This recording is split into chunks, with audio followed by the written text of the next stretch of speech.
Welcome back to the Road to Great Health podcast. I'm Dr. Kevin Lenderman from South Louisiana, and I am joined by the man, Dr. Rob DiMartino out of Las Vegas, and we're back from vacation.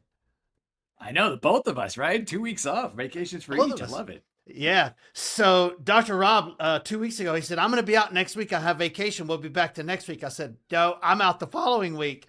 So we are back and ready to go. And we have a very important subject for you today. We're going to talk about lupus, which is an autoimmune condition.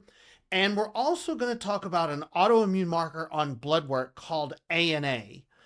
And so we're going to get into all the details about that. And Doc, one of the things that I wanted to start with, and I see very often that always kind of puzzles me, is the patient will come in and say, I have a positive ANA, but my doctor said I don't have anything wrong.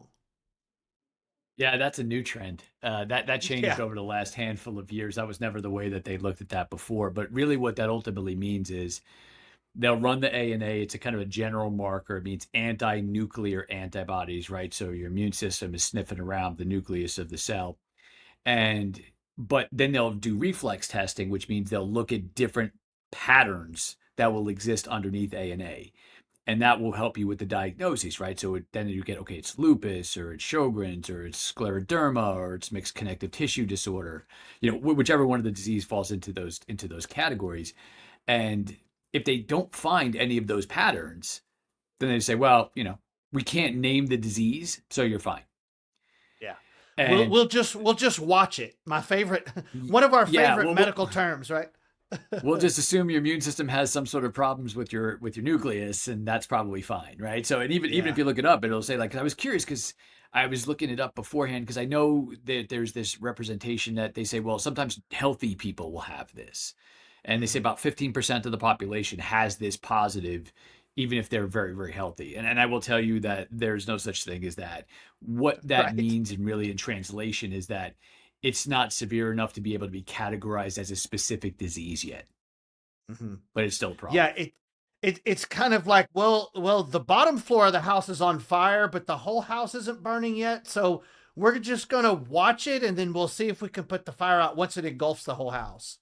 Yeah, exactly. Right. It's It's they're going to deal with the spread. I mean, and then yeah, that's the symptom management game of it. But it's a significant right. finding, and it needs to be treated as such. But in the last few years, they've kind of minimized it quite a bit. Yeah. Now, anti-nuclear antibodies. So is that meaning that there's antibodies to the nucleus of the cell?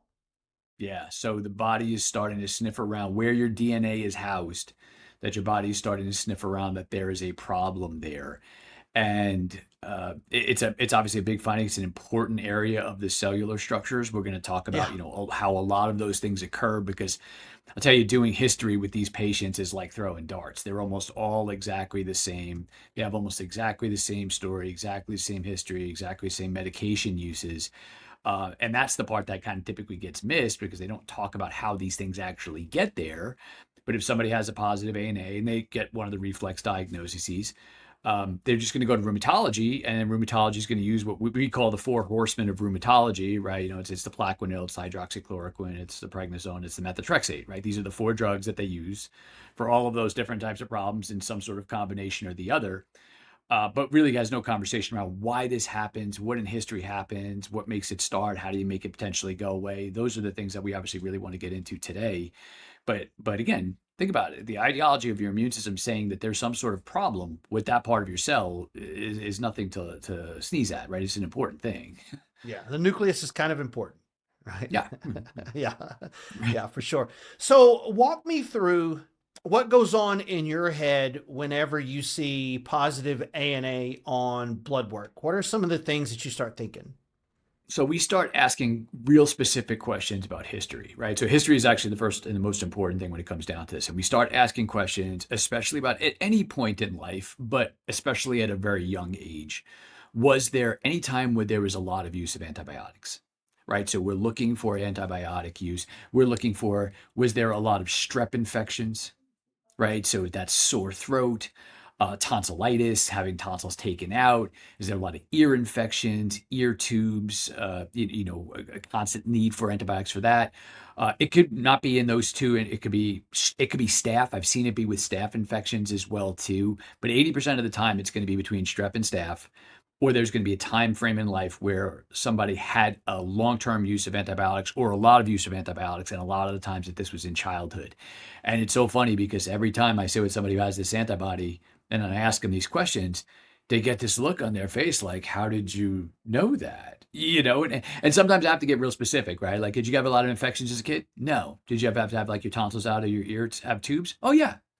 Oh yeah. Okay, that's kind of what I meant by that, right? So again, it looks past it, but we are. Oh yeah, I was on antibiotics all the time, and it's typically a problem that's triggered by antibiotics.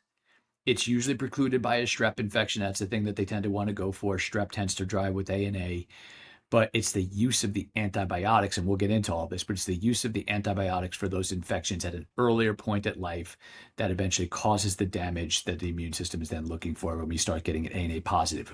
What type of problem, whether it's lupus or scleroderma, it depends upon where the damage in the cellular structure occurs, right? Antibiotics will damage them where it occurs in that cell structure, and that's going to depend a bit more on the person. But that's what disease that they will get. But the causation of it typically almost always traces back to an antibiotic. It could be other meds, and I've seen it triggered by other meds. But again, 90 something percent of the time, it's going to be antibiotic use for strep throat infection type things. Yeah, I was talking to a young lady just this morning that and she was a teenager and her mom was in there with her, and I was asking her about previous infections, and she had tubes, she had tons of antibiotics, and then I asked her about strep throat, and she said, "Yeah, I think I had that some." And her mom chimed in and said, "You had strep throat over 20 times between, like, 14 years old and 17, 18 years old." So reoccurring strep, and of course, ANA positive, the whole thing. Yeah, so it's definitely a pattern. Yeah, I had the same conversation with a patient day before yesterday. We were talking, and we finished her consult, and she's like, hey, and she was an ANA patient, and we're on maintenance now, thankfully. But she's like, hey, I got to ask you another question. It has nothing to do with me. I was like, sure. It's like my granddaughter's got ANA, right? So she was having hip problems. They took her to an orthopedist. He did an imaging, and he's like, do you have any kind of lupus or autoimmune disease in the family? Because that's not hip damage. That's an autoimmune disease. And so, of course, her grandma was like, yep, that's me. So she immediately calls me, and we kind of hook up with that. But she's like, but yeah, it was the same thing. My son's strep throat all the time, granddaughter, strep throat all the time, antibiotic uses for it. She's like, we just didn't know any better. And now she's 19 years old, and she has this issue. So yes, the pattern is like throwing darts. It's over and over and over and over again. We just keep having the same conversations, but that's not out there in mainstream medicine. Right. Absolutely. And dividing that ANA into all of those other flags, one or two of those flags could be multiple different things. So sometimes it's still not even specific from there. Like, I think the speckled one is like 6 or 7 different diseases that one could be, the speckled ANA. Right. You still have to narrow it down some from there with clinical. Yeah, you ask questions, and again, at the same time, once you start having this bigger understanding of the biophysics of the body and where this all kind of comes from, you're going to the mitochondria. You're gonna have to try Right. to fix that Yeah. that problem Eh, there. Yeah. You end up with the separate problem of potentially dealing with some of this remnant strep. You end up with the separate problem of trying to deal with the nucleus of the cell and this medication toxicity that's probably been there typically by the time they get to us for a lengthy period of time, because like, usually these people are adults coming into me, but this problem and this medication happened when they were younger, children and stuff like that. So these problems can be dormant for quite some time, but it's just accruing damage at all time until it's enough to rear its head. Yeah, I was explaining that to a patient or earlier before I came on the podcast. They were so stuck on it was a chronic fatigue patient, and they just kept coming back to their diagnosis, this chronic fatigue diagnosis, and so they were so stuck in what to call it. It was hard to get them off of that and into what's causing it. And so when Dr. Rob and I are talking to a patient, yes, the diagnosis is important, but the most important question is, why is that diagnosis there? labeling it and putting it in a code and typing that code in the computer and billing it and prescribing for it and going on to the next patient doesn't ever address the question of why does this patient have this at this time. And so many times patients come in so caught up on the label instead of the why it's there. Sometimes we got to get them to shift their thinking a little bit. Yeah, and I get it too, because you wanted to, like, Yeah. because the feeling is if you can name it, then you know what you're dealing with, and then there's going to be some sort of outcome to it. Unfortunately, that's not really typically the way it works within diagnoses, because you could name it, Right. and they're like, okay, it's still going to be those four meds. Right. Or like I can tell you what they're going to do from here, right? It's not like they're going to change what they do depending upon what that is. It's just still going to be one of those four medications. They just need a code, like you were saying, in order to be able to document that in there. And not to soapbox it, but chronic fatigue is one of those that I find just a baffling thing, because there's so much confusion. Like, well, chronic fatigue is so complicated. Is it really? Right? If you don't have enough energy to run your body, doesn't it make sense that we look to the parts of your body that make energy? In our case, mitochondria is what makes energy, right? So, but they're like, well, we don't really know what causes chronic fatigue. Like, well, wouldn't it be the system in your body that makes energy? Like, where else would Right. you look? Like, what else do you think it could possibly be, right? So, Right. it's an interesting one where there's a diagnosis. There's no real way, like, there's no chronic fatigue marker in your blood work like there is for ANA. But again, number one search trend on Google for years now is chronic fatigue, because everybody wants more energy. Even if you got great energy, you want more energy. But again, it doesn't leave, oh, you have this chronic fatigue diagnosis, but almost sometimes it sends them into more of a spiral because there's no answer within that. Right. Exactly. Yeah. So let's get into lupus a little bit, Doc, because I'm seeing more and more cases of lupus. When I first started doing this 30 years ago, we saw some, but it seems like we're getting more and more people diagnosed with full blown lupus. Yeah, and again, if you look at the trends, it'll go straight up as antibiotics go up, right? Yeah. So I think it's important to talk about the way that antibiotics work, and then the way obviously that the body handles infectious stuff. So if you Let's get let's an do that infection, because that is a fascinating conversation. So yeah, let's get into that. yeah, I think it's an important one for this one too, and it's interesting too because there's a big American twist to this, right? Mhm. That the rest of the world thinks about this very differently than the way that we do. And I was lucky enough that there was a bunch of German and Swiss doctors who came to the U.S. to teach some of their ideologies of functional medicine. And I happened to know people who knew people, and I got into the first round of the course, and they were going to do this whole course, and there was going to be multiple rounds of it, but they got shut down before the first course ended, and they got shut down. So I was lucky Yeah. enough that I happened to be one of the students in that first course. But if Yeah. I had waited or didn't make that first one, I would have never made it to it. Um, so when there's an infection, right? So there's a bacteria inside your body. We're going to play this out, and it's usually strep when it comes to lupus, right? So if there's a strep infection inside your system, your white blood cells are going to go up to it, and it's basically going to swallow it, right? It's going to grab it whole, and it's going to swallow it up and chew the whole things up. But antibiotics don't work like that. Antibiotics will come in like a heat-seeking missile, and they'll basically hit the infection and cause it to explode. Right. So it would be like akin to me taking some glass and saying, I don't want this, and smashing it on the ground. And afterwards, I'm like, okay, that was a bit of an overreaction. Now I got to go pick up all this glass and get rid of it.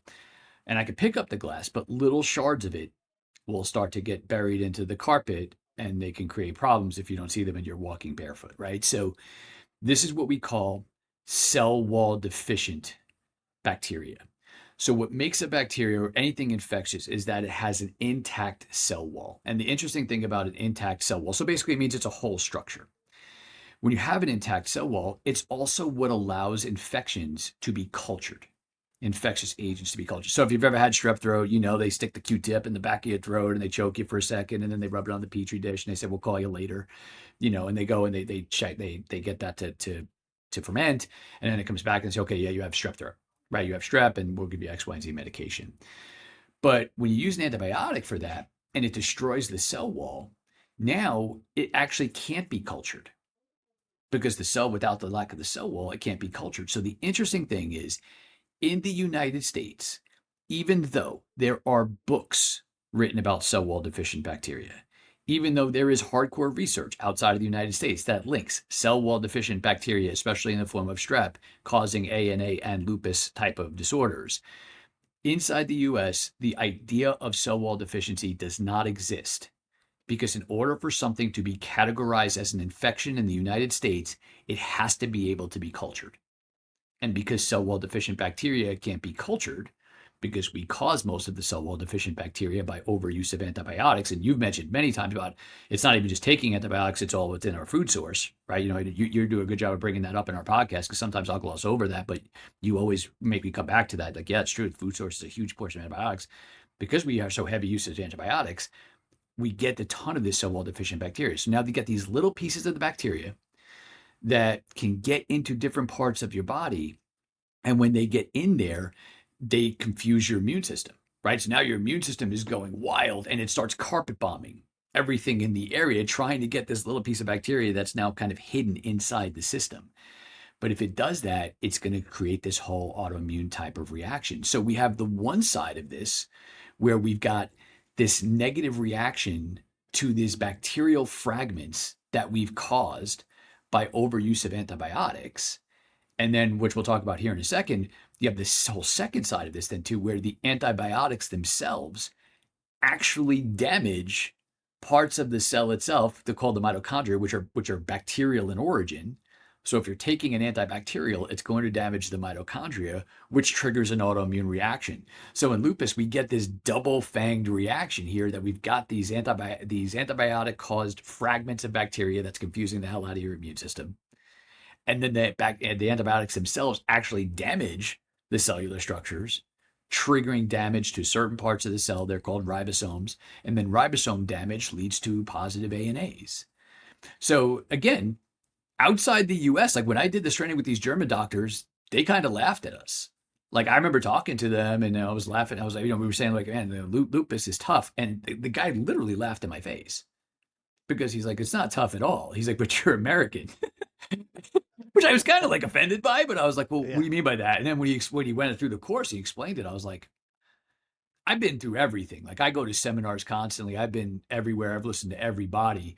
And the concept of cell wall deficient bacteria was never taught to me because all my training was in the US. And I was pissed when I went to my hotel room that night and I busted out my computer and I went on and I searched cell wall deficient bacteria and I see there's books and there's this and there's all these papers and everything linking this. And no one has never once mentioned it to me.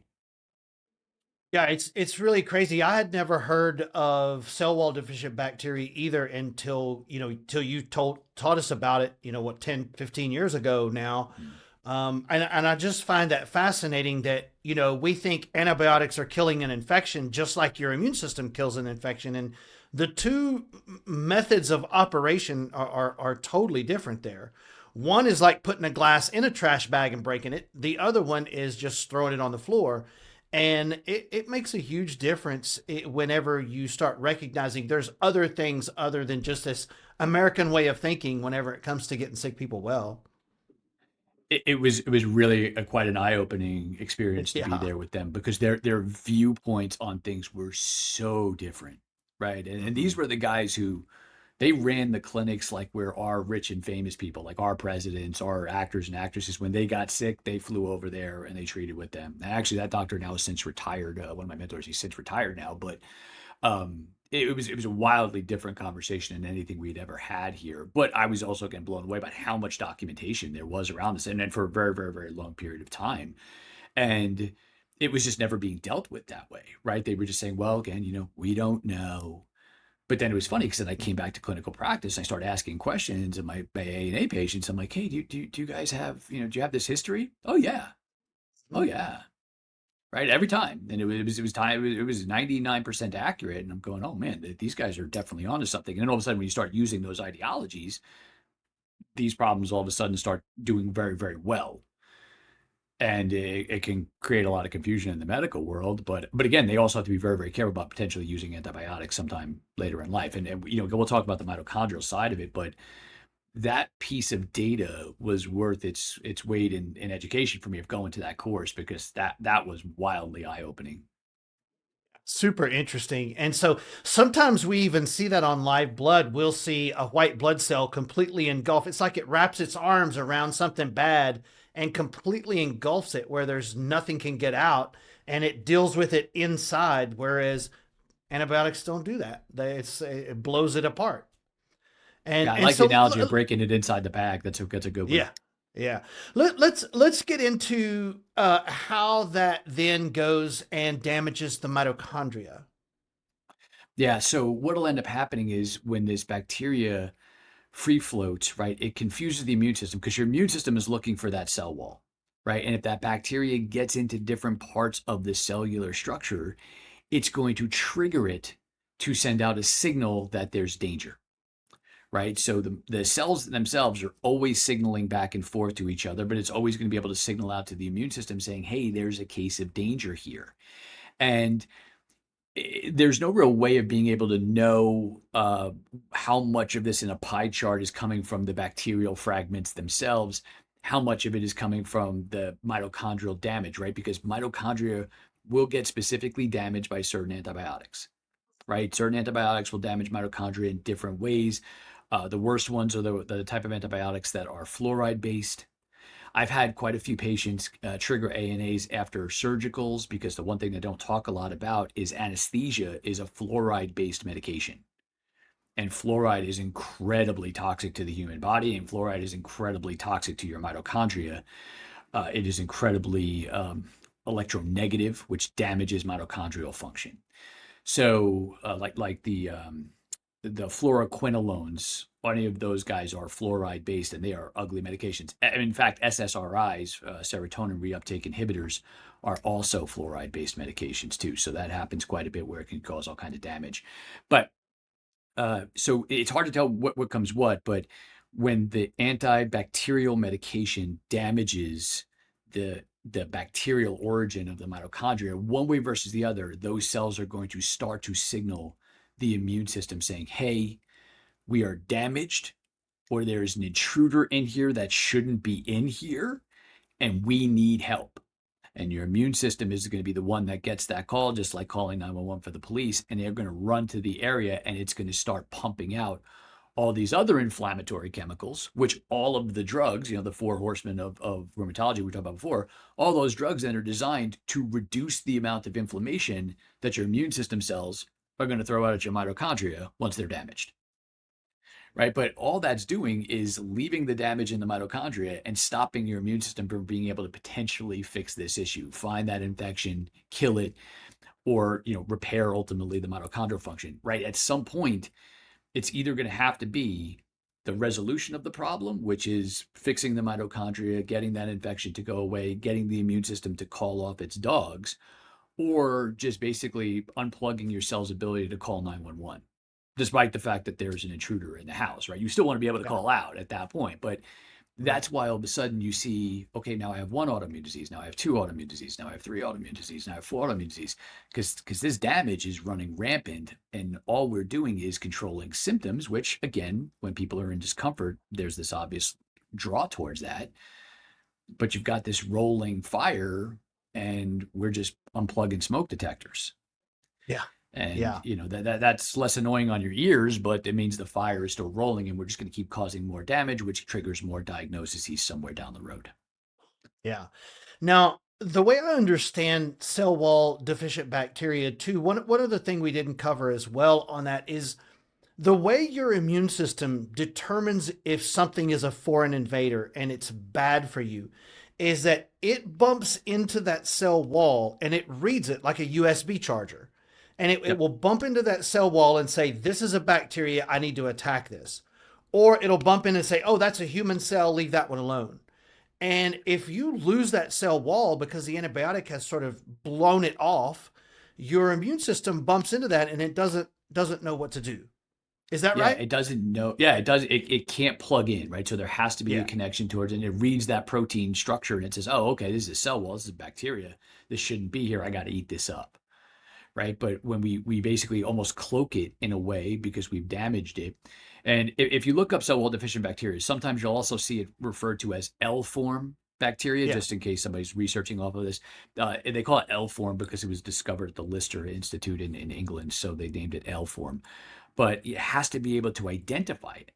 Right. It's all of what your immune. Think about what autoimmunity is, right? They always talk about, well, your immune system can't identify things. Well, if we create fragments of bacteria that your immune system can't identify, it's going to cause a tremendous amount of confusion, right? And then these fragments can get into places that they shouldn't be able to get into because there's never fragments of bacteria that get into our system, right? It's always whole chunks of this.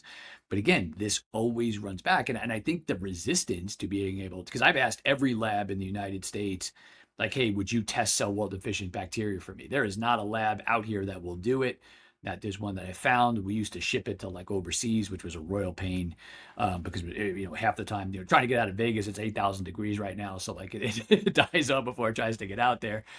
But they won't do it in the U.S. because it violates the what they call the Koch postulates, which is how we identify something as a bacteria, and then they wouldn't be able to stay in business because they would go against U.S. code.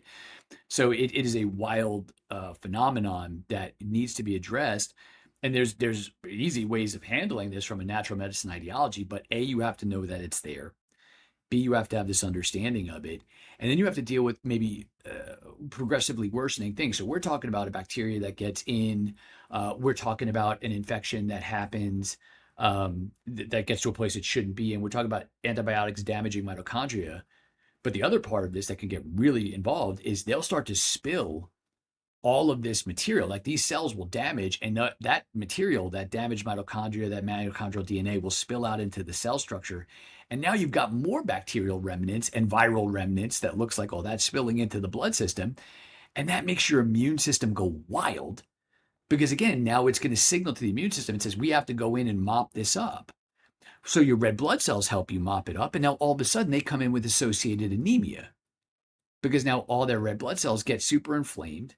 Their iron levels tank, right? And then they say, oh, you need iron. They don't need iron. They need to, their red blood cells are mopping up all this damage that's creating all of this different types of problems. And, obviously I think it's important that we get into the sunlight component of this because that's always a big conversation around the lupus side of things because they tend to be sensitive towards sunlight. But it's this very linear cascade, but it's hard to test beyond just getting a positive ANA, right? Your job, my job is we have to know these things, right? Like there's nothing I test to do that.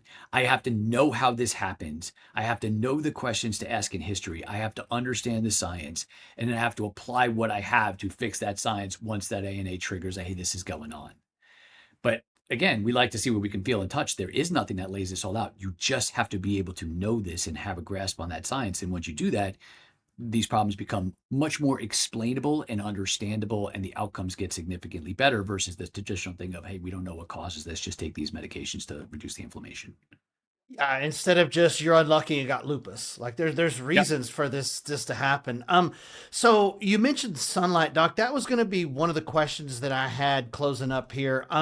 So a person with lupus is sensitive to the sun, but light is what they actually need to heal. So talk a little bit about how to square that and how you deal with that and sort of why is that like that? Yeah, so it's every time I make videos on social media, and I always talk about sunlight being such an important driver when it comes to reversing autoimmune disease. I always have to make the preface, except for my lupus friends, right? I know you guys are going to struggle Right. with sunlight, and this is one of those things. So the damage to the mitochondrial structures releases a chemical called interferon. And interferon, when it gets in high levels, is what makes a person sensitive to UV style sunlight, right? It's what gives them the rash. It what makes their skin not be able to deal with it. The unfortunate portion of this story is the hormone in the body that protects the part of your cell that when it gets damaged, it releases interferon is vitamin D, right? And you get vitamin D from UV sunlight. So the irony of this is it's a lack of vitamin D or a lack of UV sunlight that allows the cell in that place to be damaged. Because a lot of people take antibiotics. They're like, well, why doesn't everybody get this? Well, it depends upon those statuses, right? If that vitamin D is good, they're not going to leach interferon. So we have to know that. So we have to use we have to use sunlight spectrums that are not in the UV spectrum first. And that's typically going to occur in like that first hour from sunrise in the morning. And they may only be able to do micro dosages of that. But the more you absorb that sun, the more it'll drop inflammatory stuff, especially if you do it while grounding. That will allow all that to work. So then it allows you to be able to tolerate more UV light later in the day. Now, again, that has to go slow. Now, we have methodologies within clinic. Okay, how do we drive interferon down fast? right? Start fixing that part of the cell. We drive the interferon down fast. So then all of a sudden we can tolerate more sunlight because that chemical is lower. But from their perspective, it's the way out, but their rock in their hard place is the damage is partly causing an effect there that's going to make it hard for them to get that light. So that's where they get a bit stuck. But there are pathways out of it, but they have to leverage the non-UV portion of light to build up with that over the course of time to where that they can start taking UV in small dosages. And again, it might be micro dosages, but the old expression is the only way out is through. That's the pathway through, right? But there's ways of expediting that process to make it much easier. Yeah, there definitely is with some of the technologies that we use, but they end up on this catch-22. Like the doctor tells them to stay out of the sun. They feel bad when they go in the sun, so they get less sun, so they get worse, so they stay out of the sun more, and they end up on this downward spiral of, you just have to help them climb out of that with some of this technology and, the early morning red light first, and then slow exposures of UV over time. And you can build a person out of this. I mean, I know we've both done it several times, but you just have to know those steps and what to start with so that they can tolerate those UVs enough to start to heal. Yeah, and an important ideology too is vitamin D in a supplement form will not do this. Will not do right. this. So vitamin Exactly D right. does not drive that level down at the level. So people say, well, I can just take vitamin D. The disservice that they did to all of us was they named it vitamin D, even though it's not a vitamin, but it's a hormone. Yeah. Right. So vitamin D is only called vitamin D for, just research purposes. Of when they found it, they just named it a vitamin, but it actually is only a hormone that your body makes from sunlight. So when we made it vitamin, it sounds like it's something you need to be eating, but it's not. It's something that you're meant to get from sunlight. You kind of got into a bit of a situation where that D level was low, that antibiotic hit and did the damage, and now we're stuck, like you were saying. But the unfortunate portion is the vitamin D portion is not going to get you out of it. Not taking vitamin D, not taking mega dosages of it. Even though your vitamin D will look low and it'll go up, it won't offset this cascade of what we're talking about. No, you got to deal with it in a clinical setting, and you have to work through these problems one at a time that we've been talking about, and that's what we do every single day here at our offices is work through these issues. Well, man, Doc, today was a good one, man. I learned a lot, and I hope our audience did as well. And if you're struggling with lupus or you have a positive A and you don't have lupus yet, that doesn't mean the house is not on fire. It just means the fire is still small, and it's something that the sooner we get to it, the better. Well, if you guys enjoyed this, you want to know more about it, share this with somebody that has lupus or that's struggling with health problems. We'd love to help them. And our websites are at the top. You're welcome to check those out. Doc, thanks a lot, man. It's been another good one. And we will be back next week. No more vacations. No more vacations. No more vacations. Back to work. All right, back to work. Thanks, guys.